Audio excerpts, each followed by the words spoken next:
welcome to the Special Moves podcast. This is episode 105. My name's Mike Williams. These guys are Jake Klukowski and Liam McKelvey. I am tired. It's been a long day. I've been up since 5 a.m. It's now about 7:30 in the evening. So, I just want to apologise in advance if I show signs of, if I just kind of disappear below the webcam, if you just start, as the call started before we started recording this podcast, just with the top of my forehead. True. Yeah, so it's a bad sign. I thought. Yeah, I mean, the audio listeners might pick up some, anguished weeping, but you also might pick up the sounds of explosions outside, and that's because we're recording this on the 5th of November, which is a national holiday for anyone not in the UK, to commemorate some attempted terrorist attack in the UK, and it's called Bonfire Night, and there's loads of fireworks. It's like the 4th of July, but sadder. And there's loads of fireworks going off, and a national lockdown was imposed today. So you'll hear some explosions and stuff, light explosions, but just be aware. So, we've been under lockdown in Wales for 2 weeks, so we're almost out of our national lockdown. Oh, so we are. Sorry, We're back. We're back. Our Halloween was in lockdown, and so was our Bonfire Night. But so there's loads of rockets and stuff going off outside all of our houses at the moment, which is weird. It's just weird. My cat is shitting himself. The way you look down there, I thought he was right there, just shitting himself. Watching it happen. It's also the last podcast of a generation. And before we get started, I just want to say, we use a lot of distribution methods for this podcast. We use Spotify and iTunes and YouTube, but we use this thing called Podbean as well, which is I don't know how popular that is. I don't know if anyone would have heard of it out of the three of us if we didn't use it. But I got a message that say 100,000 people have downloaded our podcasts this year on Podbean. And so if you're listening via Podbean, if you're one of the 100,000, thank you very much, because 100,000 it sounds like a big number to think that we're on 100,000 people's phones or whatever. So that's what all these fireworks are about, really, us. So they're about us. Despite the fact that 100,000 was for a brief moment in our lives a disappointing YouTube video, we've now amassed 100,000 over the course of a year, which is cool. Way happier. Exactly. I don't hate myself. So there is a lot to talk about, as Jake said, because it's the end of the generation. Really, it's the last podcast that we're going to be doing before consoles are officially out. Xbox Series S and X are out on the 10th. Yeah, Tuesday. And that's worldwide, isn't it? Worldwide rollout, yeah. Mr. Worldwide. And then PlayStation 5 is out in a few big places on the 12th, which is the Thursday. And then the UK and a few other places are getting it, the PlayStation 5, on the 19th. It's really annoying. I wasn't annoyed about that until about a week ago, but now that it's close, annoyed about it. Yeah, so I mean, there's this podcast and the next podcast. And then we'll have the PS5, so we're going to be fashionably late to that. That was a firework. I'm a hype man in the back going, woo! But yeah, it's the last, it's the last one in the generation. Crazy. I mean, okay, so the Xbox Series S and X reviews kind of dropped this morning on the day of recording, which is the Thursday the 5th. Yep. And I mean, the impressions that are coming out are generally really, really positive of it. As I was kind of expecting, as I'm sure everyone was expecting, it seemed Xbox Series S and X seemed like good machines, even just based on the preview stuff. The reviews have come out, and they're basically, they're great machines. A few question marks about you can actually do on the machines, because there's not games, available for it as such. But I mean, the generally a really positive reception to the Xbox, isn't it? Yeah. Now, I mean, it's kind of unusual for a console to drop an embargo without some huge games. Now, like there are, because of the general release schedule that we've got coming up, there's like Dirt 5, Assassin's Creed Valhalla, Yakuza are all available to play on the Series S and X, and people who have got the consoles have got the games, but they can't talk about them. They were supposed to be able to talk about one or two of them, but that changed 2 days ago. So it's scuppered a lot of people's content plans. And I think that that's kind of been reflected from what I've seen today, because nearly everybody I've seen who's been reviewing it, and 90% of those people have been sort of content creators rather than like journalists or part of publications, have been kind of saying like Mike says, it's a great machine. Don't rush out to buy one if you've already got an Xbox though, because of the games. But I think this conversation might change next week when we can see side by side Assassin's Creed Valhalla and the Series X upgraded one or whatever the hell it is, and then you've got like Dirt 5, which is a car game, and they always look good and stuff. So is that how you guys don't move in the same circles as me for your content consumption or whatever? You guys are a bit more refined. You guys check out like Digital Foundry, and normally you guys do this thing like, what's it called, reading, where like you look at words to get. It's crazy to me, but it's based around like marks. It used to be on paper, like people used to make marks on paper, but now you can kind of read that on the same screens as you get video, right? Like emojis. And there's, yeah. Right. So we do a bit of that, yeah. But what you saying? There's different. What I'm saying from what I have seen and the people that I have seen and the content creators that I've been watching and whatnot, yeah, they're all kind of saying, guys, it's good. And remember that these are a bit more like flowery, excitable personality types than journalists, and they're like, it's great, it's quiet, but it's no games. But there is games, but I can't tell you about the games because of stupid laws. So for what you guys are reading, is it or watching? Is it the same vibe or no? Yeah, it seems to be like the general consensus from what I've read and seen or heard, whatever, is that it's a great bit of hardware that has a lot of promise, but at the minute there's not really a lot to showcase it because, like you said, they're not allowed. Suddenly, they weren't allowed to talk about a lot of the games and stuff, because I think Digital Foundry mentioned it in their article saying they had a lot of stuff planned that is now have to be pushed back, and I think they even said they got a lot of review codes, and a lot of them just didn't even work because it's true, they wouldn't redeem because they're not available yet, so they couldn't even try out these Series X games even if they wanted to. They got told come back and try it when it's out. So So some didn't even say when it's out. So there's Tetris Effect doesn't work till who knows when. Yakuza secretly went live yesterday. Assassin's Creed Valhalla secretly went live yesterday.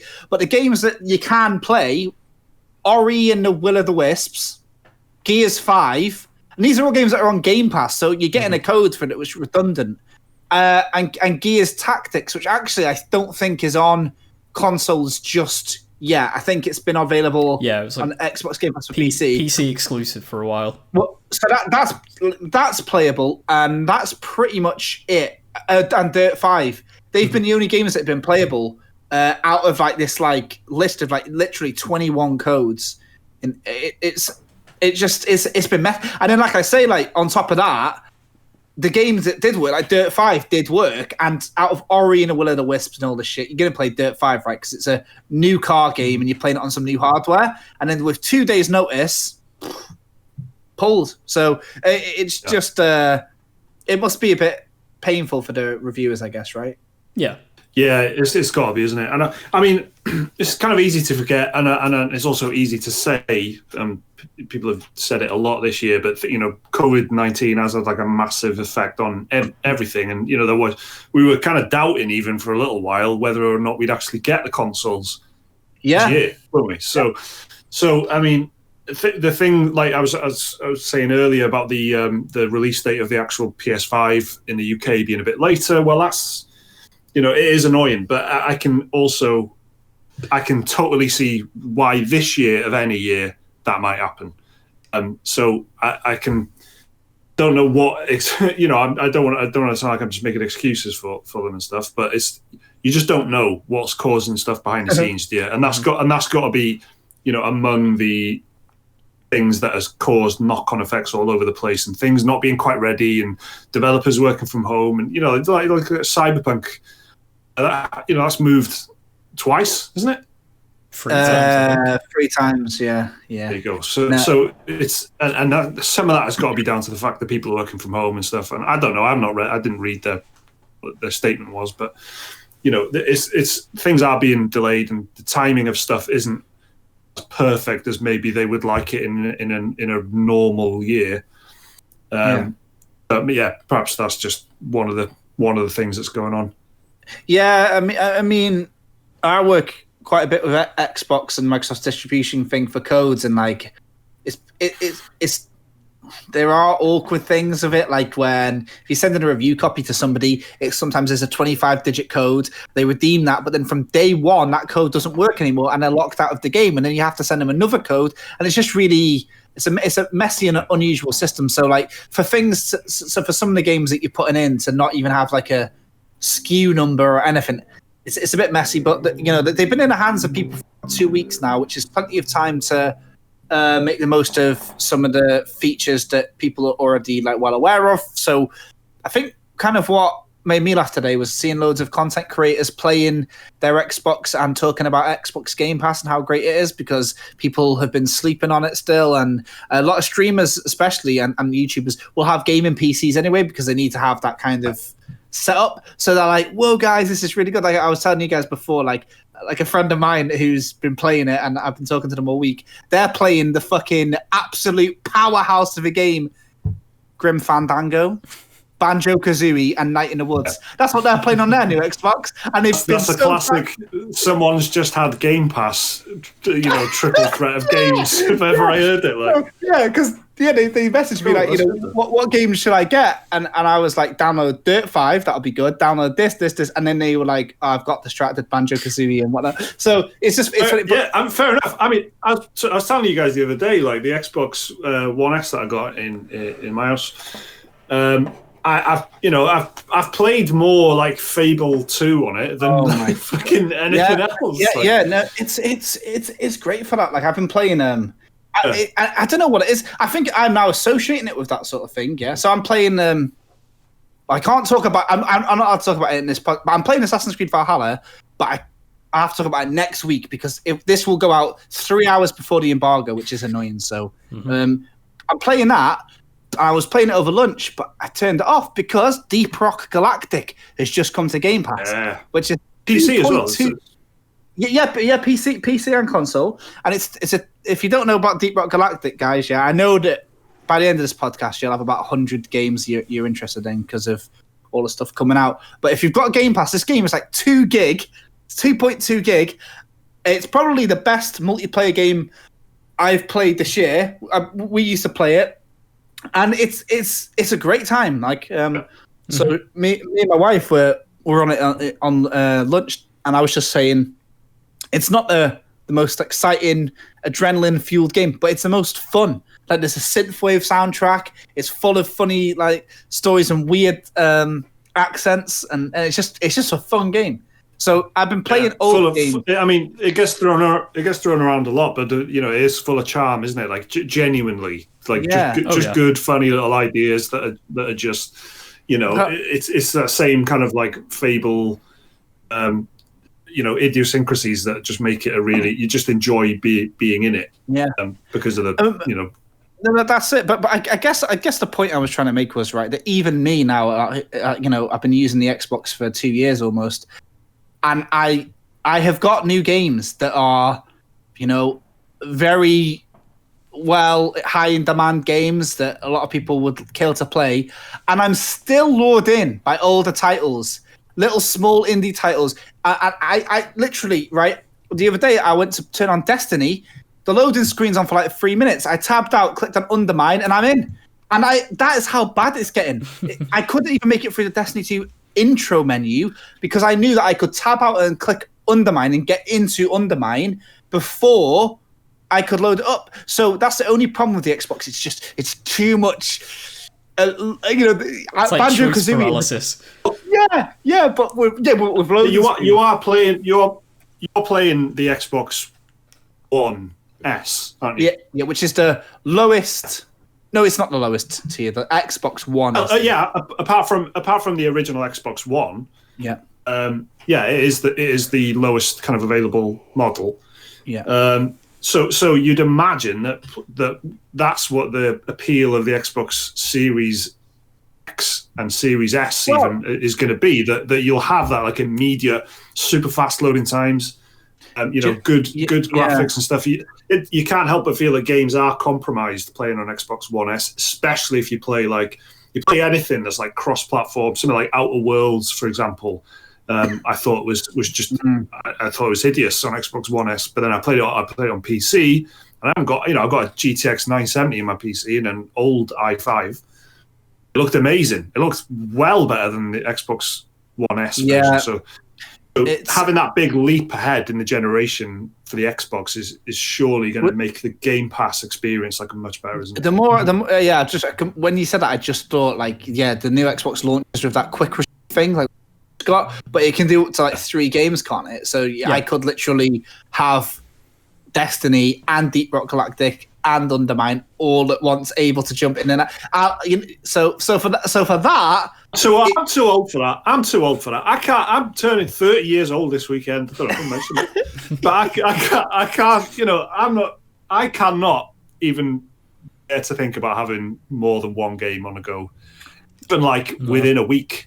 So to have them both, to have 3 games ready to go at the drop of a hat, it's it's going to suit the fucking Monster Energy ADHD fucking generation perfectly.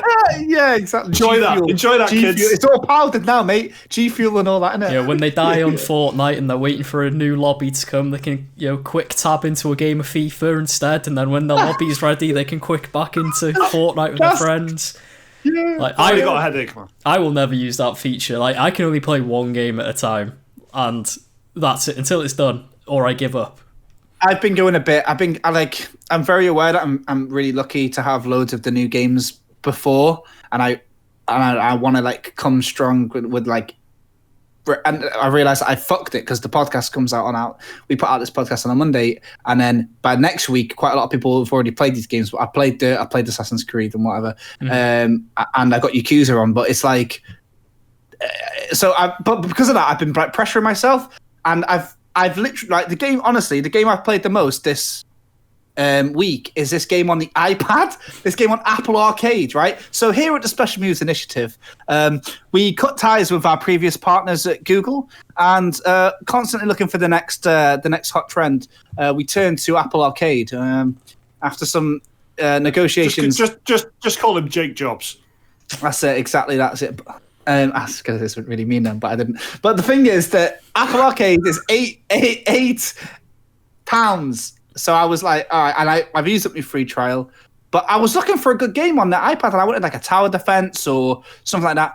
And I thought, on an arcade, I know every single game has not got a microtransaction in, and that's the hardest thing to do when you're buying a mobile game. Because even when you pay for a game now, you still got there's still an option to upgrade. So I got Apple Arcade, and do you know what really is actually quite a weird thing that I found? The games that I've been gravitating towards are games that are absolutely the freemium model, but without any of that shit in. So what I mean is, there's a game called is it called Outlanders? And it's literally remember that game we mentioned in a podcast about 6 months ago called Islands, a super minimal. It's a real time Was it Islanders? Islanders. Yeah, I think so. I really wonder if it's the same devs, but it's like that, but with a medieval village, right? And it's absolutely rife for use 5 gems to continue plowing the fields. What was it called? I think it's called Apple Arcade City Builder. There's this other one called Mini Motorways, and that is by far the most relaxing game I've played. It's called Outlanders. It's 100%. That's a crap name. It's 100% organic town builder. And there's this other game called Mini Motorways, which these games that would all be total Yeah, absolutely filled to the brim with 5 different wallets. But what's funny is I love that. Sorry to cut across you, but I remember like with fucking Simpsons Tapped Out or whatever, like 10 years ago. Was it 10 years? Probably. But I remember thinking like I would love this. I would just play. I would just buy this for 30 quid. And I would just play it. Like, what am I waiting for these countdown timers for and buying these like donuts or whatever it was on Simpsons Tapped Out instead of gems? Mm-hmm. Yeah, and that freemium model just ruined it. This is it. Yeah, so this game it's exactly like Islanders. You just buy in little packs with the currency you got, and that's it. And then I've been playing this other game, which is apparently like a bit of like a fucking smash hit among the people that have played it, and it's called Grindstone, and it's a bit of like a Bejeweled, fucking whatever, Peggle, and even Candy Crush kind of style thing, but it's obviously without any of that pushing people towards a payment system. There is with Apple Arcade, there's no payment thing at all. So it's a game where you are killing monsters. You can only kill monsters of a certain color. You get them all in a row. But then if you hit a grindstone, you can change color, and it's super addictive. And I just found it really funny, and I wanted to bring it up that like there's AAA like looking games on there. Like there's games like Ocean Horn 2 and What the Golf, and really like pretty big games. Sayonara Wild Hearts is on there, and that is a great game. Yeah, I've got that on there, but I haven't played it yet. But there's some really big games on there, and I'm playing these hyper casual mobile games, and I've gravitated towards them naturally. And it's so good because you feel like you've got a hack on. You feel like, oh my god, in every other game, everything about it is saying, and now the part where the momentum's going to stop, but it doesn't. So it's super. It's got that, like, basically they've mastered that addictive loop, haven't they? Now these freemium games, and they figured out exactly when to charge, exactly when to remember that Harry Potter game. Your mate's getting chunked by a vine, and it's a perfect way to get you to spend. But what they've done is invented video games again. Except they've taken out all the casino stuff. It's like Coke giving you like shite Coke for 20 years, saying here is Coca-Cola with manure in it, manure flavored Coca-Cola. Yeah. And they would specifically say, and you can pay to take it out. Yeah, exactly. Get rid of, or you can get faster manure or whatever is good. But then after 20 years, they've gone like this: Coke without the manure, and then you're going, "Fuck! What an idea! What a great idea that is! Coke without the manure." That's what I mean. There's no cinematics. There's no. How am I saying manure? I've been a week since 5 a.m. That's the sign, manure. No. The point is though, this is what I'm saying. Yeah, they've injected crap into a system that was good for so long that I'm literally talking about this like it's games 2.0. Exactly. But it's just funny. But so what I'm trying to say is, anyway, I just thought it was a recommendation. If you do have like an iPhone or whatever, and you do like the idea of those games, but you don't have that fucking money, get an Apple Arcade trial and try some. It feels liberating. It sounds great. It does sound great. It does sound great. I mean, and like I was saying, I have always thought that. I have always thought there's been loads of games I've played on mobile. I've loved the idea of it, but I've hated the business model that's on top of it because there's just no escape from it. You couldn't just play the game.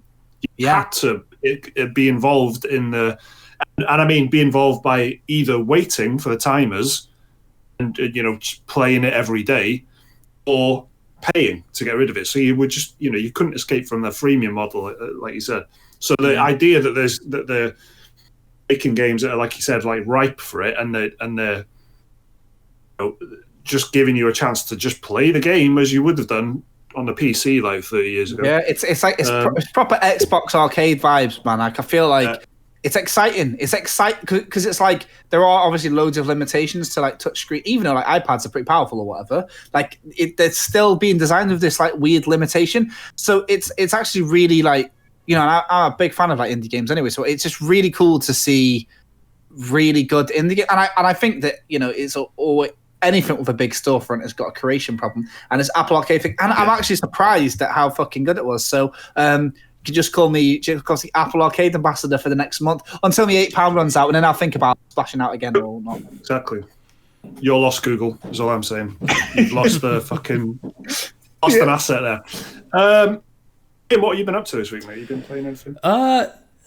Kind of like what Jake's been saying about gravitating back to old games. I finished Watch Dogs Legion earlier this week. Actually, Monday, I think. Did you just construction worker assassinate your way through the rest of the game, or did you change it up a bit? Nah, basically, the drone took that cargo drone.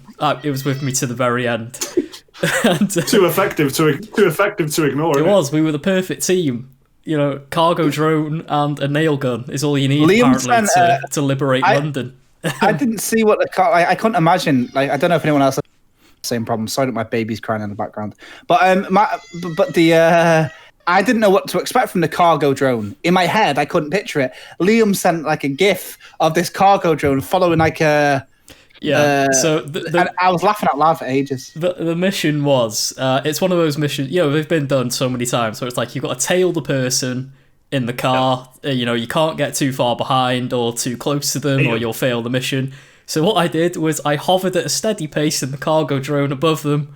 Never once did the mission go, you're too far ahead, you're too far behind. I was just like steadily floating along.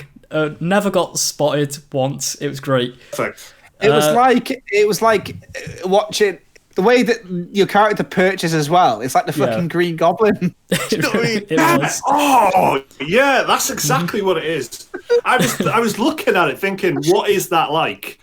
That's exactly what it is. That is a pretty good description. But yeah, like Watch Dogs, it was fun. Like, it's nothing special. Solid 7 out of 10 material, to be honest. You know, like perfectly average, really. It was actually quite impressive how badly the story just gives up towards the end, where it just like literally there's like 5 different plot threads, none of them end up connecting. There's the big mysterious villain reveal at the end, who you can guess about 2 or 3 hours into the game because it's incredibly obvious, and then it turns out the villain's motivation is just because. That's about as good as you get. Because we're bad. Because we're bad. We just want to see the world burn. Yeah, I was gonna say we've seen the Dark Knight, guys. Pretty Take much, us home. yeah. And so there's like, it gets pretty weird towards the end. There's like some like a boss fight against a giant mech. I shit you not, that is in the game, which is literally solving a pipe puzzle and then shooting it for a bit, solve another pipe puzzle, shoot it for a bit more, solve one more pipe puzzle, shoot it, you win. A weapon to surpass Metal Gear. A weapon to surpass, yeah. That's probably another major complaint I have with the game. There's far too many pipe puzzles in that game. You know, like rotating them to... like rotating the bits to connect energy points. They rely on that far too much. But like, it was decent enough, you know, like if you like Watch Dogs, you'll probably like this one. But yeah, I wouldn't like say go out and buy it right now. Maybe get it in a deep sale later down the line. Other than that, I again been going back to older games. For whatever reason, I decided I was going to start Pokemon Platinum again on the DS. But nice. That is literally all the games I've played this week, to be honest. Oh, I reinstalled Watch Dogs 1 as well, just to see if I played like 40 minutes of it, and I was like, I could maybe get back into this. Haven't played it since. Oh, actually no, I did buy. That's my life. I bought and played a little bit of No More Heroes 1 and 2 on the Switch because they just got. They just got HD ports and very good HD ports so far. They run perfectly on the Switch because the original version on the Wii it looked good, but the performance was a bit all over the place. So it's just nice to go back to this cult classic game, playing a near perfect 60 FPS, you know, which for such a combat heavy game just makes it feel so much better. And everything else is intact. You know, still got the same trashy humor, the weird main character who is just like a weeb and breaks the fourth wall all the time. Still fun games, and they're cheap as well. They're only like 17 quid each on the Switch, and yeah, so that's all I've been playing this week. Should we do an email? Yeah, sure. you want to send us an email, the address is dearspecialmoves@gmail.com. Please keep them coming in. They really help us put the podcast together, and it's just nice to read as well. Anything you want to tell us about, any opinions you've got? Are you buying a next-gen console? Are you getting some... There's loads of PC stuff going on at the moment as well, which we do keep kind of saying, but there's really exciting stuff happening if you're into, like, hardware. There's exciting processors and graphics cards and shit coming out. I mean, if you're into any of that, bring it up, tell us about it, and maybe we can talk about it on the podcast. Sure. It's dearspecialmoves@gmail.com. This one is from Thomas Kearns Horan in Ireland. Nice. Thomas says, "Hey gamers, how are you? Hope you're all doing well with various levels of lockdown. We're currently in another countrywide lockdown ourselves over in Ireland. What have I done during this time? I've done my very best to understand how a certain retailer, GameStop, can get away with not honouring pre-orders. This is a really weird situation. To make a long story short, each individual GameStop store has been taking unofficial pre-orders for up to 2 years now, which on games consoles, that is weird. Obviously, this was all done way in advance of knowing anything about stock allocation or anything like that. And the best that is 2020, so it's done in advance of 2020. Worst thing about this, though, is that people who did everything right and went to their local shop day one of the pre-orders being officially live, are now seemingly at the back of the queue as unofficial pre-orders are being prioritized. That really sucks. Anyway, it's not all doom and gloom. Whether people can get their hands on their console of choice day one or end up having to wait a few weeks, it could always be worse. I hope you're all sorted. Looking forward to the next podcast, lads. I'll have to get on that Special Moves mug idea. All the best, Tom. Yeah, there's some people wanting the Special Moves mug. Yeah. I mean, that's weird. So GameStop has been taking like unofficial pre-orders for next-gen consoles for a couple of years. Now, when Sony says and when Microsoft says pre-orders are live now, there's already like a massive backlog of people in GameStop Ireland who have put their pre-orders down. Yeah. It means weird. I think Liam's going to say the same thing as me, right? Well, I was just going to say, you think the store would, or, GameStop as a chain or franchise or whatever would be in, like, serious trouble, because you can't just, like, take 50 quid off someone as a deposit and keep it behind the till, because that's going to raise a lot of questions with, like, head office and stuff, I imagine. Just having, like, basically unaccounted for money, which is always, like, a big no-no if you've worked retail or you work in retail. You'll know how seriously managers get upset about unaccounted for cash still being in the store or whatever. So I've actually seen it done before, like not far from us actually, in a game shop where where it's like I remember I went that I was home from uni for a bit, and I went out with my friend because he wanted to buy a PS4. We just went shopping around the town, seeing who had PS4s. But this was like right at the time when the Switch was like, it was announced, but you couldn't pre-order it. Like, it was back when I don't think they even called it the Switch. They just called it, people were still calling it Nintendo NX or whatever. But this shop had like a printed out thing on the till saying you could put 50 quid down to pre-order the Nintendo NX. And this was before anybody knew what it was, what it was called, what it even looked like. But yeah, like the shop was taking reservations for something that you didn't even know anything about. So like, yeah, I've seen it done before, sadly. Well, I mean, I had a bit of an argument with somebody because they were being very smug about the PlayStation 5 pre-orders. So to answer your question, Tom, by the way, yeah, we are all sorted because the three of us synced up like the motherfucking Power Rangers in our WhatsApp group on Amazon, and we all ordered it as soon as we were able to, right? Well, but for those who kind of can't really remember, or maybe weren't even part of this, not that interested, maybe PC Master Race that are listening, but like, so Sony had this like game showcase And then it was about 2 hours after that, it just randomly popped up to the pre-order in some shops. And then it was only the morning, and this was like at 11 o'clock at night or whatever on a school night, like. And then it was the next day when we could pre-order. So anyway, I pre-ordered, and then it sold out, I think, in loads of places. And I saw someone tweeting about it. Ha ha ha! You should have pre-ordered it since June, like me. So I was like, you've pre-ordered since June. It's not pre-orders haven't even been live, you dickhead. And they're like, well, shop2.net have had it where it's like register interest, and then you actually get put on the pre-order list first, and you're prioritized. And I'm like, well, I looked, and that's true. You could have registered your interest, which is like that, but you can't put money down that early. You just register your interest, and then you get priority over the pre-orders. I did do that in about 6 places. I'm not even joking. I really, really, really wanted to get a console on day one. And so I did do that, and I did it on Shop2 and Simply Games. And so after I had pre-ordered my PlayStation on Amazon, I was getting like loads of emails saying, hey, registered your interest. You can buy it now. Good news. You can buy the PlayStation.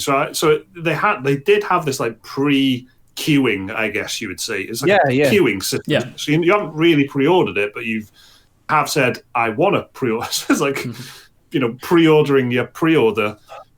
There's no monetary commitment there, but I've just looked now. I don't know if you can see it with my anime hacker glasses, because it's a very bold font. But I'll think of a game that might get cancelled. So I've just found Beyond Good and Evil 2, right? I don't know anything you guys don't know, by the way. I'm just saying it's like, just seems like that game might not happen, right? Like that's a fair assumption. So you can pre-order it right now from Amazon. There we go, and you can pay money. I was going to say as well. I was just going to say as well, like quite a lot of places in the UK, anyway, a lot of retailers like broke the pre-order embargo agreement thing as well. Like, a lot of places in the UK where it was after the PlayStation Showcase, they were saying like, we're gonna have pre-orders live at 8 a.m. Everyone get ready, set your alarms. But then as soon as the PlayStation Showcase was over at like 11, half 11 at night here in the UK, like I think like Tesco, Game, Smiths, places like that, just they were like, pre-orders live, didn't tell anyone, and it just happened to be people who were like searching at the time, and it was like, oh yeah, you can pre-order it, and then obviously that's spreading around Twitter, and like so I think the only person in the end, the only company in the end that honoured like the Sony 8 a.m. pre-order embargo was Amazon in the UK anyway. So it wasn't even fair to most people, because most people were expecting to wake up in the morning, put a coffee on, get ready, sit in front of the computer for a bit, and then hopefully get one. Hammer F5. And F5. Yeah, like we were doing. But we're honest gamers. I remember Special moves. I remember going on Twitter like that morning and just seeing so many people tweeting like, this is bollocks, this is incredibly unfair, because all these people were just like, well, again, not people, the companies, they're not people, they are companies, just like decided to just like say fuck it, threw everything to the wind, and just like open the floodgates. And so I can see why people are like super annoyed, because like they got told something, they got screwed over unfairly so, and like it is like super annoying if you were trying to play it as it was meant to happen. But I don't. They're not people; they're companies. It's like someone's been playing Watch Dogs, isn't it? Do you know what I mean? Take back London. No, there's a game. Yeah, GameStop. There's loads of GameStop horror stories, but I think actually, I think Thomas, who's emailed in, had a very similar story when he pre-ordered Final Fantasy VII for pickup, and I think that was during a lockdown, so he couldn't pick it up, and they wouldn't transfer it to a digital copy, so he had to go without. He had to buy it again, and then they were saying, we're not going to refund you because we've got you the game or whatever. So maybe he can comment underneath this and let us know. I'm 99% sure that's happened to him before, with Astral Chain, I think. So GameStop, stop using them, mate. Just go on Amazon. Yeah. But well, that ties into what Sony have said today, haven't they? Said don't bother going to pick up a PS5 in store because there won't be any unless you already had pre-ordered it for click and collect like months ago. They said they will only be available for online orders from launch day. That's if they get any on launch day. yeah, I Don't queue know. outside, don't camp outside shops and all that. Yeah. Just saying there's no point. They said, I they said only go to the shop if you already have an appointment to pick up one. Yeah, well, so that because that caused confusion from what I saw today. And I'm not sure how much of that's the fault of the British public or whatever. But people are like, well, if I ordered it in the store, does that mean that because I didn't order it? If I went to the store and ordered it, do I can't? But but yeah, you can't. That's what they mean. They just mean don't turn up to the shop with fucking 450 quid in your wallet and a Greg's and try and buy a PS5 because it's not happening. But I'm glad that they're at least like managing to figure out a nice way of honoring it without having to completely move it to distribute. Because a few people in the comment section actually said over the past couple of weeks that they've ordered it physically, like from game as well. So I'm 2 weeks to go. Only 2 weeks. I thought that's what's confused me this week. Next week is the biggest week in gaming in years. Next week, absolutely is. And we'll be sat here waiting.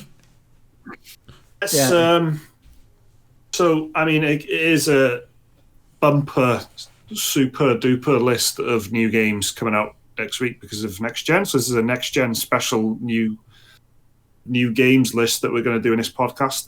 But is there anything else you want to talk about before we do that, guys? Anything you want to show before? No, I'm good. Yeah, no, but I can't stress it enough. If you've got a Game Pass, try Deep Rock Galactic. It's fucking good.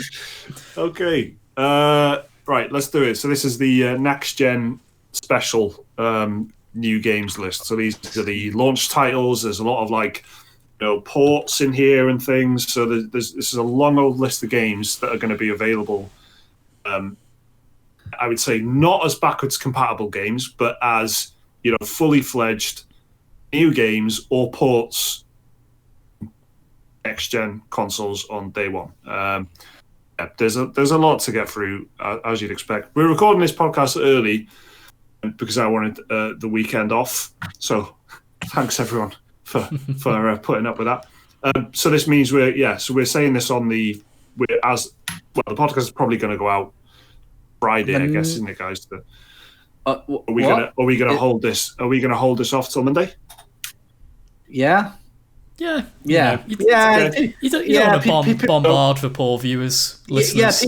Yeah, people want a routine, don't they? And they're not getting anything else from us that week, so might as well. Okay. Well, apologies if there's been any massively outdated opinions and stuff. If things have really moved on over the next few days. Yeah. Well, this podcast the big thing is the PlayStation embargo lifts tomorrow, which so we're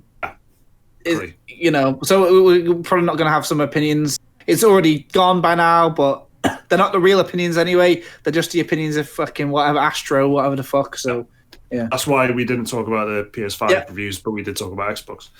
Anyway, there's a lot of admin there to get through, but the point is, these are the new games for the week of the 9th of November.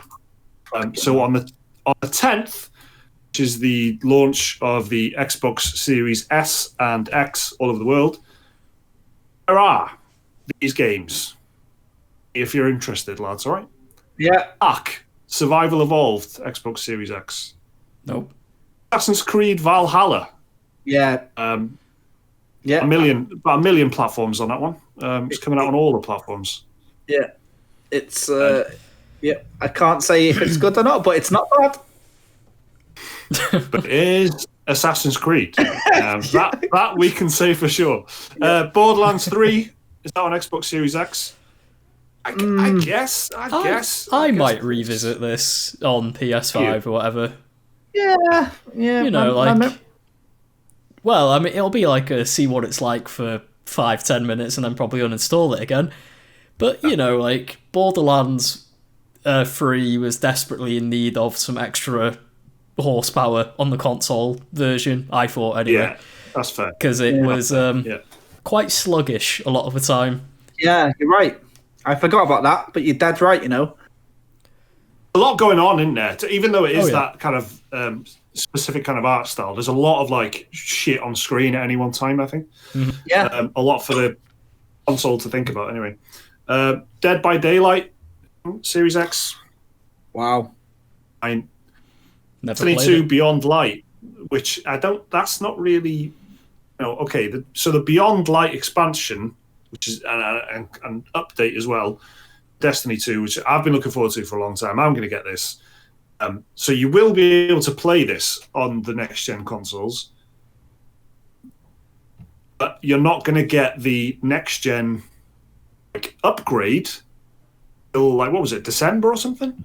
Yeah. Destiny 2's next-gen patch happening a month later. Yeah, I want to say it's something like the 2nd or the 12th or something. There's a 2 in it for sure, but yeah, I remember it being like, what the fuck? You just a shoot.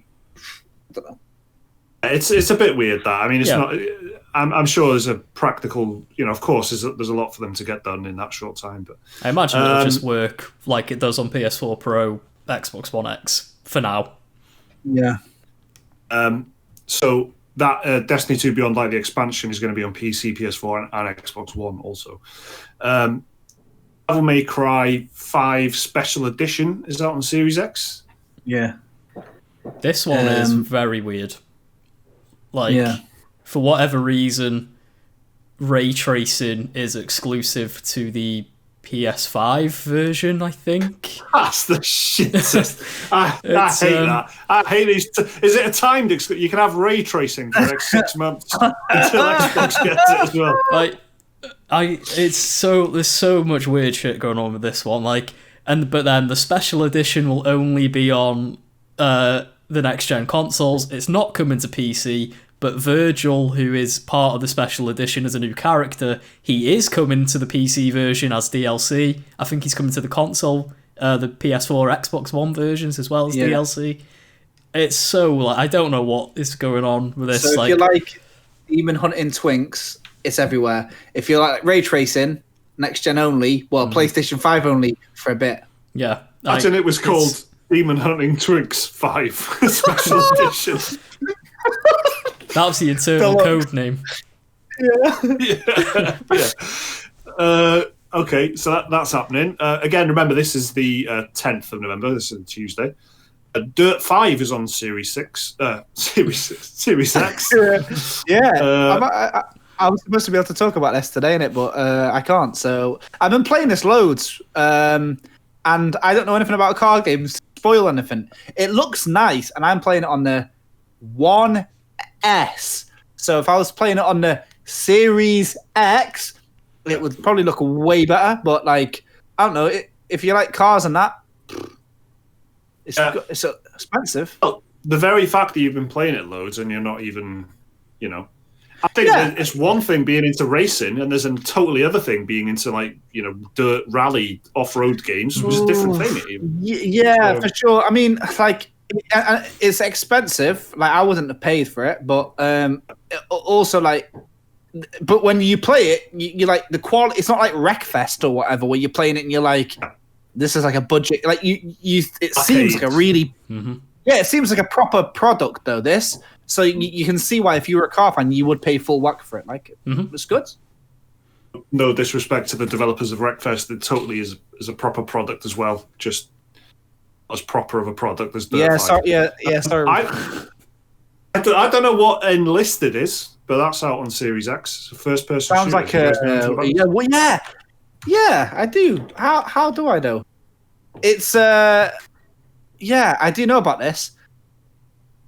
That's what it is. It's like an MMO squad thing, a bit like Destiny, but in World War II. Right. Okay.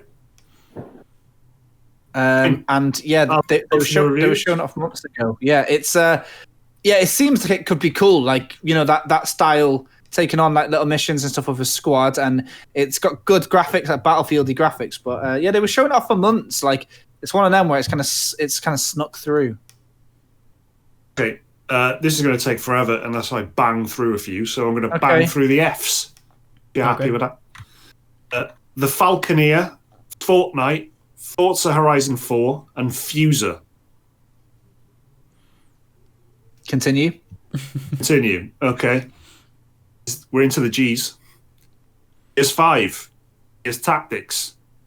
Ghost Runner. Gears 5 and Gears Tactics, they seem like... Gears 5 that's the kind of thing you want to see. Yeah, I started playing it on 1X, but on 1S. Yeah. Same. And as I was saying earlier, it just I didn't feel like the machine was quite doing justice to the game. Mm-hmm. So I maybe would look to play that on PC or. Oh yeah, if you do the PC version and crank up all the settings, it's a great looking game. And I had the feeling that I was.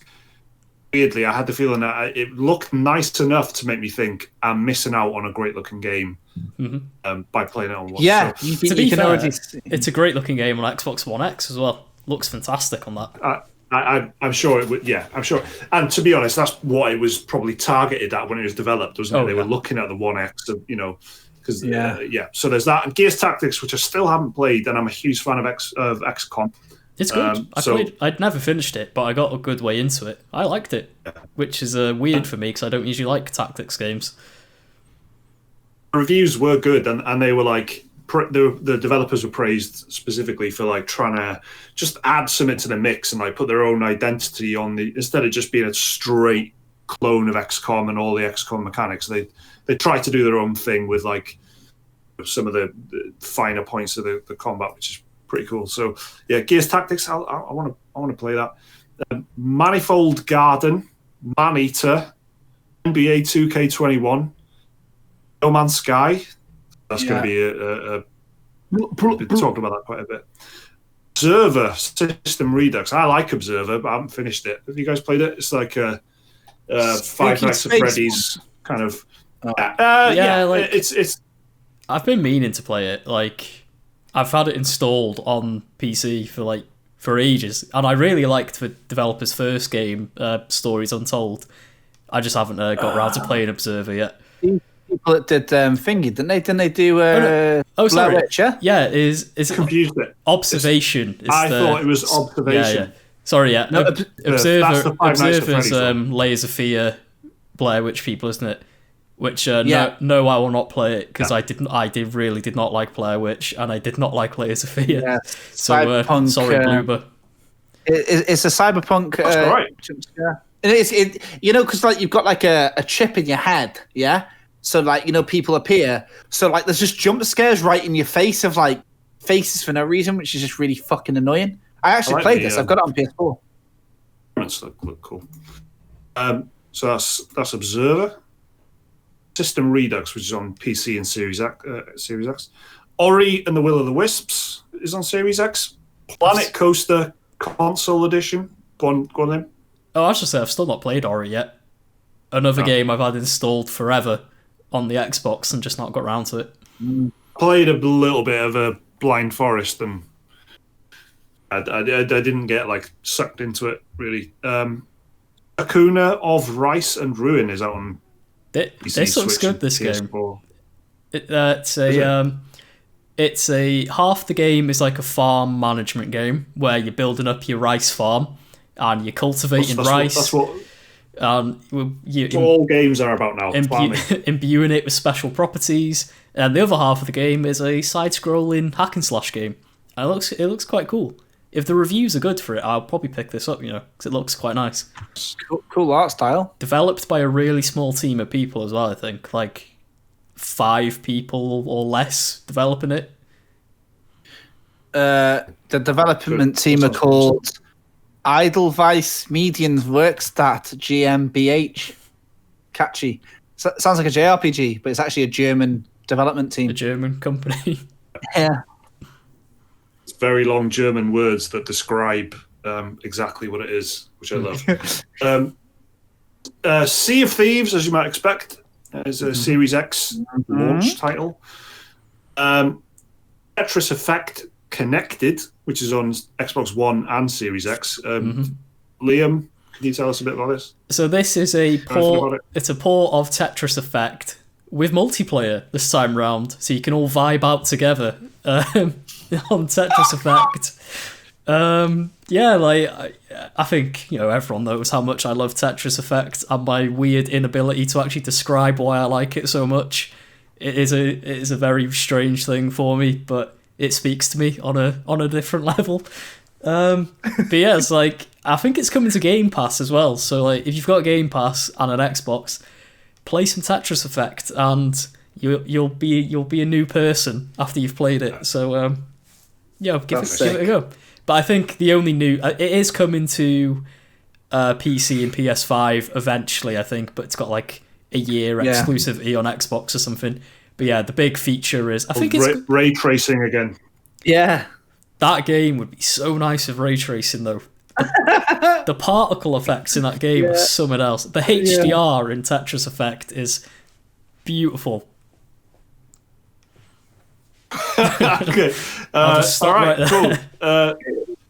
Sold. Warhammer Chaos Bane is out on Series X. I've played it. Looks all right. In the mood for a bit of Warhammer at the moment because I have been playing nothing else but Total War Warhammer 2 for months now, really, to be honest. Months. Yeah. So this does look appealing. Watch Dogs Legion on Series X. Liam's just told you what he thinks of that earlier. I'm sure it'll be a bit nicer on Series X. The load times should be a lot better because there's quite a lot of loading in Watch Dogs on last gen consoles now. Is there? Yeah. Like what's loading? Like every time you load into the game, there's like a good 2-minute load screen. Yeah. Every time you switch to a new operative, which if you're playing the game like they designed it to, you should be doing quite often, like swapping between all your different recruits, and then every time you fast travel, and so that'll be a lot. There's like a good 2-minute loading screen. It's a lot of loading. If you have only got the audio version of this podcast, I just want to assure you, right? Mike's face while shaking his head at the concept of loading screens is one of the best things I've seen all year. It's so funny. It wasn't even like discussed. It was like, this needs to go. Loading screens need to fucking go. Yeah, but I'm a man at the moment, aren't I? I'm an SSD. I'm a walking SSD.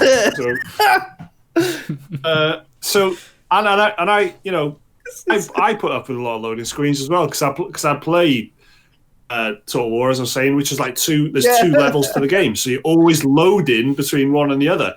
Except it's pretty quick because the game's been out for a long time. They've optimized it, and I've got it loaded off an SSD. So I hate waiting. I just fucking hate waiting in games, especially. Yeah. So I wait till waiting. That's yeah. I'm looking forward to that being a thing of the past, is what I'm saying. Right, 13 is out on PC, PS4, and Xbox One, which is a complete remake. A blast from the past. It's a remake, isn't it? Yeah, I think so. Yeah. It feels about a year too late. Like I feel like. Yeah. I'm sure loads of people will play it, but Same day as like Borderlands 3 as well. Not great timing. And then Yakuza Like a Dragon is out on PC, PS4, Xbox One, and Series X. Yeah. It's tell me about it. It's the newest Yakuza. It is a sort of soft reboot at the same time. New protagonist, new storyline, and it's now a turn-based JRPG instead of a beat 'em up type game. So it's even got a job system in it, like Final Fantasy, where you can change your character's class on the fly. It's apparent people have already played it. The reviews have already come out. It seems to boil down to, if you're a JRPG fan, you'll probably really enjoy it, and it turns up the wackiness a lot, which is kind of hard to do by Yakuza standards, but they somehow managed it. I think there is a giant crab in it at one point, from what I saw in a trailer. Of course. Can you be a construction worker? I assume you can. That'll be in there. You could in Yakuza Kiwami 2. You could run a construction company in that game.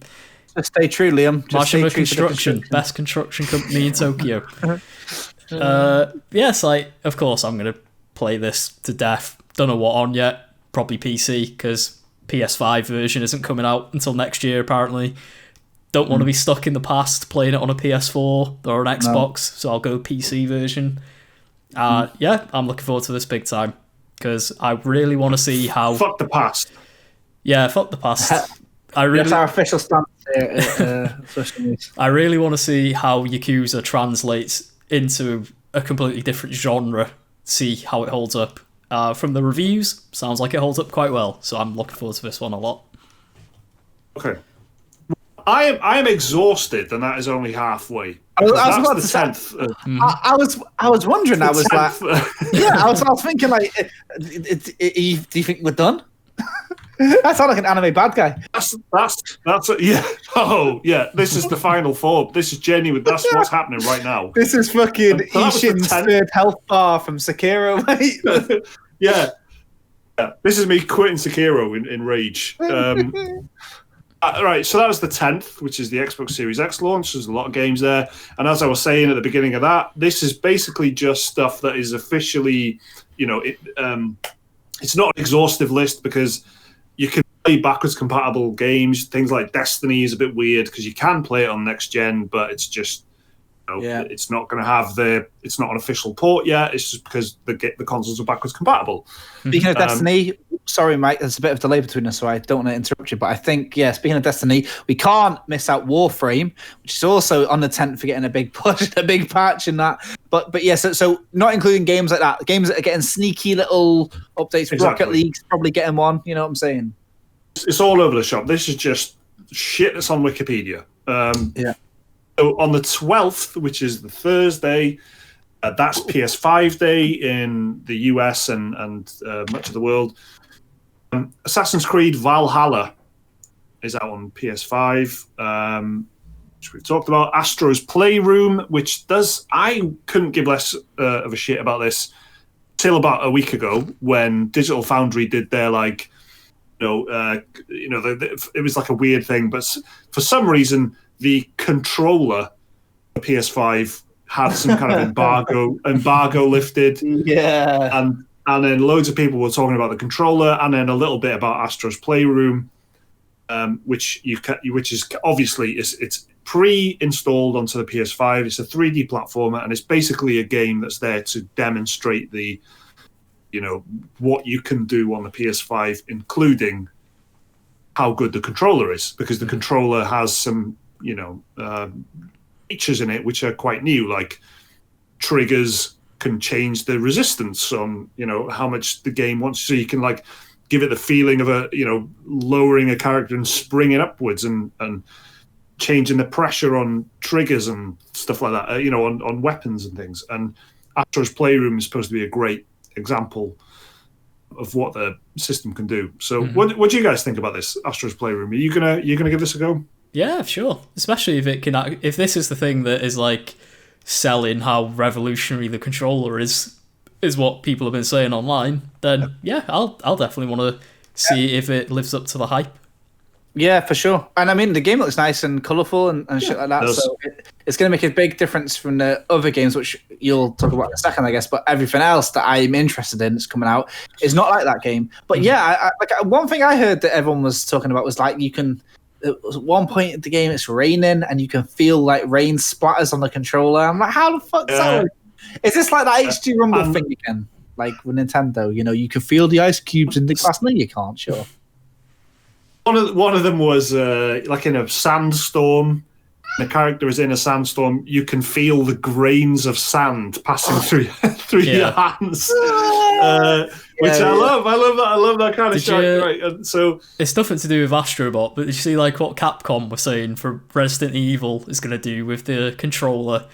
They were saying mad shit, you'll feel the proper recoil of a gun, and you'll when your gun jams, your trigger will jam on the controller, loads of mad shit like this. This is it. What I hope. I hope we get that. I can't. I can't. I can't. I think everyone who knows about the Destiny 2 shooting thing Mike especially mentions how much he loves shooting people in the head. Imagine the feel of a shotgun. On Destiny, please. Yeah. Big Game Hunter, Mike Williams. but the point is that, like, imagine a shotgun and you've got this nice resistance, and then you whip out the SMG and it's a bit lighter. That will make a difference, especially when you're playing games and you've got an arsenal of different weapon types. Oh, and do you know what? Yeah, bow and arrows are never going to feel like the same, are they? That's true. And all these like Sony first party games kind of lend themselves to this, even though they're all kind of almost what it feels like. Anyway, a lot of their big blockbuster stuff is kind of uniformly third person action adventures of different varieties. But they do have different mechanics. They have very different mechanics. Spider-Man is completely different to Horizon Zero Dawn. Completely different to, I don't know.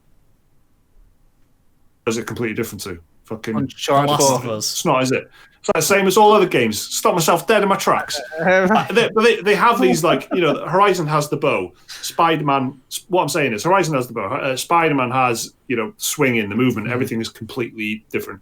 God of War has the axe. It's, so they have these, like, different things that lend themselves to the controller, playing around with what the controller can do.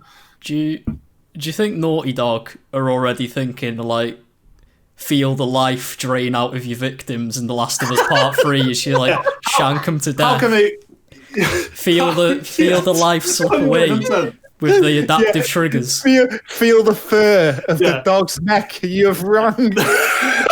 Yeah, there's going to be a bit where you're choking the life out of a dog as it's whelping, and it's just... and you can feel the fur, right? Yeah.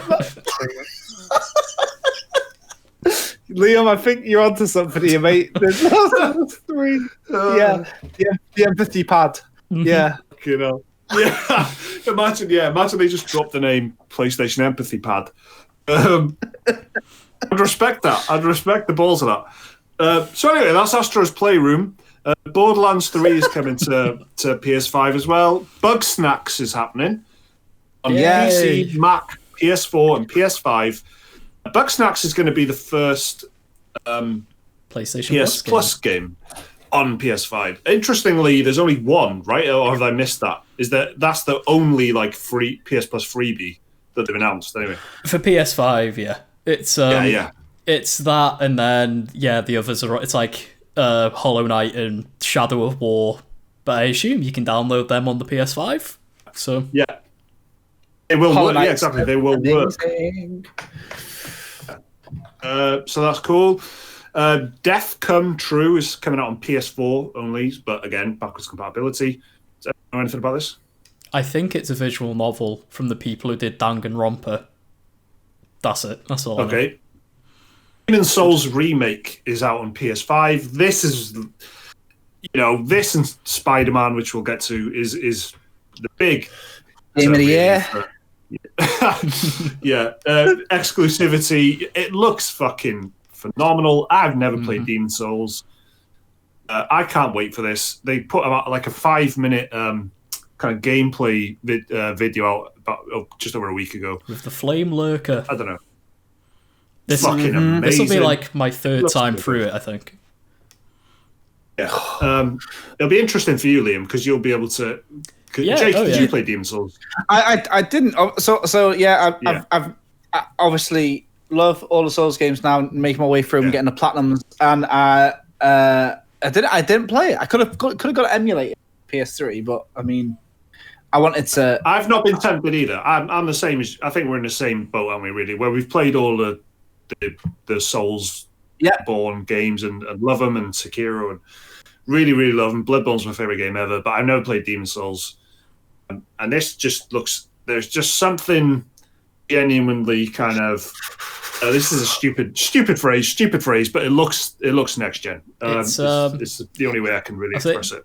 Be prepared for something slightly different to usual Souls, but it's very gothic, this one, which I know is weird to say about Dark Souls and Bloodborne especially, but there is something like very melancholy gothic, I guess, about this one. I like that. I don't like happiness. Drop me in it. That's what I want. Exactly. Give me misery. Oh man, I'm Boletaria, excited. it's a great world. Yeah, no, honestly, this is the peak excitement for me to get a new game like this. But it's not an old. It's a new game for me. A game with a lot of prestige and people who play it care about it a lot, and it's a classic family getting some love that it deserves, and then it's all of this to make my time in the Elden Ring waiting room a lot easier. So man, this can't come soon enough. 2 weeks to go. It's basically a new game, isn't it? For if you haven't played it, and yeah, what a great launch title that is. Devil May Cry 5 Special Edition is out on PS5. We talked about that. With and exclusive Liam's already outlined soon. the differences. Yeah, for 6 months only. That's not true. Same twinks, better lighting. Dirt 5 is happening. Fortnite is happening. Godfall is happening on PC. Is it? And PS5. Godfall. I'm not going to go for this, I got to say. This is another one of these live open multiplayer Destiny keyword. Can't even get through the description. No, you've said it all. But is it just me, or does this one feel like particularly uninspiring when you look at it? Right? Don't know what everyone's saying about it. No, it's so yeah. About 2 hours before we recorded this, Gearbox put out a bit of a Q&A with some, tight leashed content creators at the helm playing the game. I'm sure jumping through all of the hoops that they were told to jump through. So it's a kind of one step up from like the Anthem Division style, false game. But so because it's been for people listening to this when this comes out, we might already be pretty aware of what Godfall entails. But at the moment, we don't actually really know because this is only a couple of hours ago, and I'm assuming that none of us watched it. No. This one for me, I was vaguely interested until I saw it in June, I think, at the very first PlayStation 5 reveal event, where I just felt like the way that it's got all these big areas, everything looks really lifeless. All the arenas look like they've been made. They just look like assets thrown together. It doesn't look like a cohesive world. That mixed with the fact that that's normally the problem that games like this have with their lore. They just feel like words and concepts thrown together, and their story is never cohesive. I don't know what Destiny 2's on about half the time, and I've got about 400 hours on it, mate. I don't know what the fuck they're on about. So that is a bad sign anyway with a game like this. Mixer of the even just the base things of that stone and that tree doesn't look like it should be here. It's just weird. It's something. It's like an uncanny valley looking Destiny 2. That sounds really mean, but that's just how I feel. I know. Yeah. Again, apologies to the developers of Godfall. We wish you all the best with your game. But if you want to send us a review, Key, it's heyspecialmoves@gmail.com. But I don't. It's very difficult to stand out in that increasingly crowded genre. Man-Eater is out on PS5 as well. Action RPG. Anyone know anything about this? Man-Eater, yeah, you play as a fucking shark, right? Yeah, the shark. Yeah. It's pretty cool. Yeah. NBA 2K21 on PS5. No Man's Sky, Observer System Redux, Overcooked All You Can Eat. Yeah, that's probably a good one for anyone. If anyone has missed Overcooked, and you've just picked up a PS5 and you want a party game, you just don't look any further for very fun and kind of there's something special about Overcooked. There is something special about Overcooked, so I would recommend that. Pathless on PC, PS4, PS5, and iOS. It's a game published by Giant Squid, who are the developers of Abzu, the game that looked like Journey, but not to be confused with made by the people who made Journey. And it's produced by Annapurna Interactive. It looks like Abzu and it looks like Journey, but you've got a bow and arrow and some sort of hawk and a cloak. And there's lots of grass and druidic looking stones. I remember it. Yeah, that's it. Yeah, so it's a good. It looks like it's going to be a good-looking game, and I'm just looking at pictures of it now. It's stylized exactly the same as Abzu and Journey. If you're picturing them games in your head, imagine that if you were a fucking hunter from World of Warcraft. That's what it is. So yeah. Planet Coaster Console Edition on PS5. Also, I didn't mention it on the when I talked about the Xbox one, but I do really like these games. I might have mentioned it last week. The Frontier games where they make building management, park management stuff. They make the Jurassic World game, which I really like. I like these games. They're very well produced, good management sims, and they're kind of light and entertaining as well. They don't get bogged down. It's not like a Cities Skylines kind of thing where you'll fucking bladder levels of all your fucking guests and shit.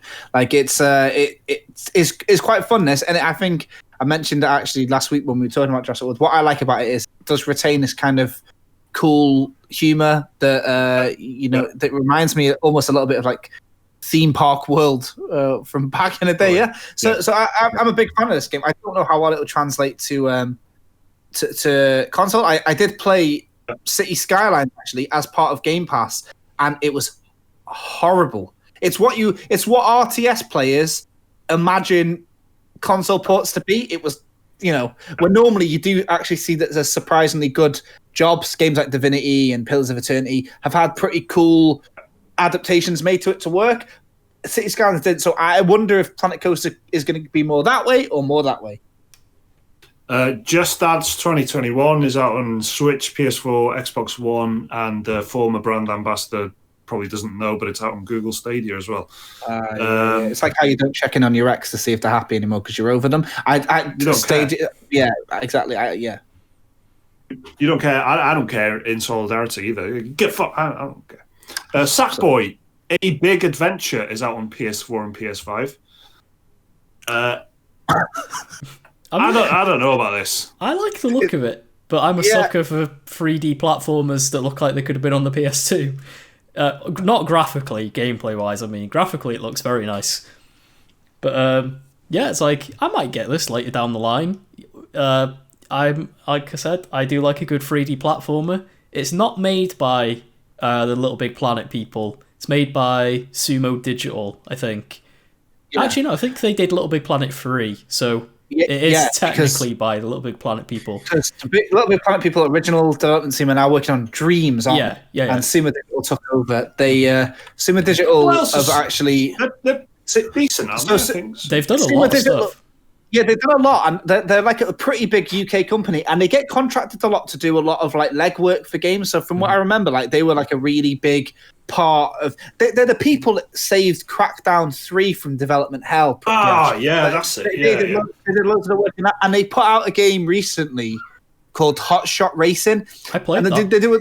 Yeah, it's decent enough, They do a lot, but they're like I don't know if they're based in Leamington Spa or something, but they're a UK based thing, and they do a lot of, like I say, like the grunt work for they do a lot of code and stuff. So yeah, they know their stuff, like, and they made I think they're most famous for Sonic and All Stars Racing is their most well known game. That was good. Yeah. Recently, they did Outrun and. That's they've done a lot of car games. Yeah, F1 and all this, and Broken Sword. Yeah, so yeah, they even made a Dead Space game, Dead Space Ignition. So there you go. But they, I do like the look of this again. Like if it was this or the Astro Bot, whatever, I'd be happy with either one of them. Like, but yeah. Okay, Spider-Man Miles Morales and Spider-Man Remastered, which is a slightly complicated proposition. You can get Spider-Man Remastered. Spider-Man, of course, the PS4 title, which is great. Played that and finished it. Liam, you did as well. Yep, platinum. Great game. Great, like the feeling of like web slinging and great, unique, very good. Miles Morales, I'm interested in mainly because of it being a first party. A big first-party title that they're kind of pushing, and it's kind of glossy and kind of light. So I am very interested in this, and I think I might get it before the game comes out. The console comes out. Liam, you're going to go for this probably. Oh yeah, absolutely. Massive Spider-Man fan. I really did like the Spider-Man on PS4, and yeah, Miles Morales is just like it's a sort of like infamous First Light. I'm trying to think of an Uncharted Lost Legacy type deal where it's a bit standalone. Short. Yeah, it's like it's not quite your full game, and it's got a reduced price to go with it. Sadly, that is somehow full price on the PS5. Yeah, right. It's £50 for a sort of a not full game, but yeah, it's set in between. It's meant to like set up the inevitable Spider-Man 2 that's going to happen, and yeah, you play as Miles Morales. It looks pretty much the same as Spider-Man, like gameplay wise, city wise. Just it's going to have lots of pretty graphical effects and ray tracing, of course, and all that is going to be in there. Yeah, just it is a good system seller, especially for a day one. If you can launch a console and say we've got a Spider-Man game, you're gonna do all right, I think. I'm if you're gonna going to pick up 2 games, not. I am. Yeah, I am. Right. I didn't play the first Spider-Man, so for the, like I kind of figured like, Demon Souls is going to be in the dark and in tight corridors. So I want to see what the PS5 is like, not in the dark and not in tight corridors. And so I'm gonna get both of them as the triple A's, because it's only them and Sackboy anyway I can get. So I might as well just get those 2. Yeah. Good. No, it's going to be like going from watching fucking Good Time. The camera's only on the eyes, and you can't see fuck all apart from Robert Pattinson's forehead when you're playing. It's amazing. Yep. You're going to go to like a drone shots in an advert for a Land Rover. There's one bit. Again, I'm sorry that there's a delay. I don't mean to interrupt you, but there's I couldn't agree more. Yeah, there's this one bit of Good Time, right, where the camera does go out for this wide shot when they're in a car at one point, only one point, and I feel like at that point I'm like breathing. Well, I can quick before I get suffocated by Robert Pattinson's smouldering face again. So yeah, it's what a reference to what a film, and that's exactly it. I want to breathe the air of on top of a skyscraper. I think generally speaking, I would recommend that. And I don't want to speak for you guys as well, but I'm sure it's like a special moves approved recommendation if you're going to pick up 2 games. The only 2 games, but Spider-Man and Demon Souls is a great that is a great. They're going to be the games that truly like show off what a PS5 can do, because it's coming from the first party studios. Well, so like of course this is gonna be like, look at what our console can do. Whereas Call of Duty will be Call of Duty. The same on PS5 or Xbox Series X. It's going to be COD at the end of the day. Same with Assassin's Creed or Watch Dogs or whatever. Yeah, so I am gonna. I've been playing Assassin's Creed on the weakest. Well, not the weakest. The second weakest iteration of all of these Xbox family, and I've bought Assassin's Creed Valhalla on PlayStation 5, and I think I might keep that in. So I can see if there's a difference, So I'm, I think I'll do that, because the game looks like it could look amazing, and I don't know if it's been, held back on the console I'm playing it on, and there's going to be a patch for it or what. But like the game's a looker, yeah. Okay, cool. And there's Warhammer Chaos Bane and Watch Dogs Legion and WRC 9 to round off the PS5. Releases that are coming out with it 12th, and then on Friday the 13th, what could go wrong? Call of Duty Black Ops Cold War is on PC, PS4, PS5, Xbox One, and Xbox Series X. I am entirely. I get this if you guys get it. If you don't get it, I won't go near it. I hate that I didn't enjoy it, but I want to get it. But I don't know. I'll probably get a code for it. But I'm. It wasn't good. I can't give it like a testimonial. Like, it was not good. Yeah. Yeah. The the multiplayer, I'm in total agreement with Jake. The multiplayer beta was not very fun, to put it bluntly. Yeah. So the only thing that gives me hope about it is the campaign, which is being made by Raven Software, who are a very old school developer of first person shooters, but fucking hell, they know how to make a good FPS campaign. So that gives me a bit of hope, because they made stuff like Singularity on the 360, if you remember that. That was like a time bending first person shooter. That was great. Yeah. They made the Soldier of Fortune games on PC back in the day. So like, yeah, if they're in charge of the campaign, I have a bit of hope. But yeah, the multiplayer was just there. Well, you know, the Modern Warfare reboot. They're like, anyway, like, you know, the recent one. Yeah, I can't remember what the fuck it is. I think it's a reboot. That Modern Warfare campaign was great. Like, it was surprisingly great. Like, it wasn't really a reflection of the multiplayer or vice versa. So to that end, like, the multiplayer might be totally horrendous, but then you've got zombies and you've got a campaign and there's Spec Ops. Warzone. How is Warzone going to work? I don't understand how. Don't mess me off. It's gonna feel different, isn't it? Surely. I think Warzone, I feel like a different game. Warzone is staying as its own separate thing, being maintained by Infinity Ward. I think it's even like a separate client. Like it has like, I think Black Ops Cold War has like a shortcut in the main menu, but if you press it, it's like swaps games basically. Yeah. It's like, and then, you know, I think they're going to keep updating Warzone with, like, you know, the seasons as they've been doing, just putting in, like, new skins and weapons, but they'll just take inspiration from Cold War, I imagine. So, like, they'll just, like, drop the characters in. They said that the weapons that you unlock in fucking Black Ops multiplayer will be able to be used in Warzone if you've unlocked them in the game. So that's going to be weird, because Modern Warfare players are going to be coming up against people that have got guns that they don't have because they haven't got the game those guns are from. So the only way that they can get them is by killing them and then picking up and using them. So it's so confusing, but, you know, it's a gun's a gun at the end of the day, isn't it, boys? That's what I'm always saying.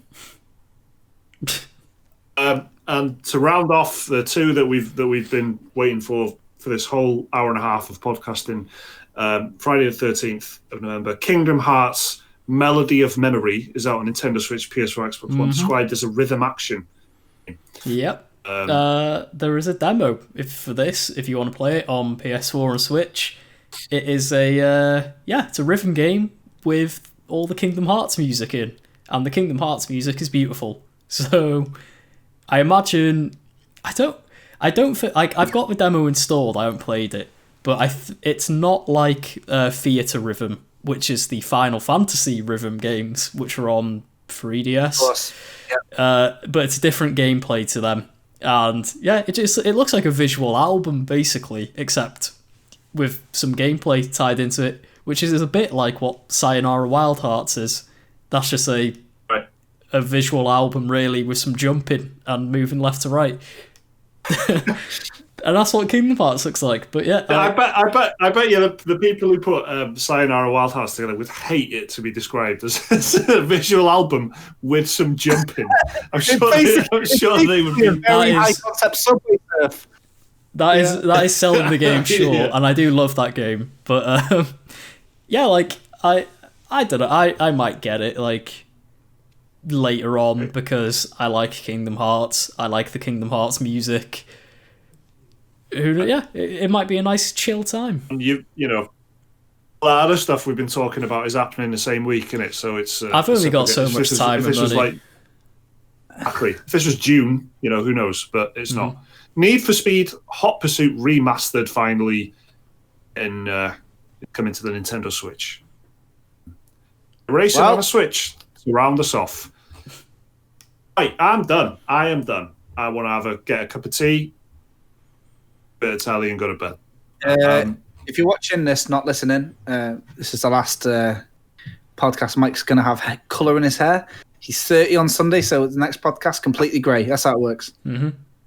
Yeah. Well, it's already happening on the sides. Do you know what I mean? It's kind of, you know... And I, to be honest, I don't hate it.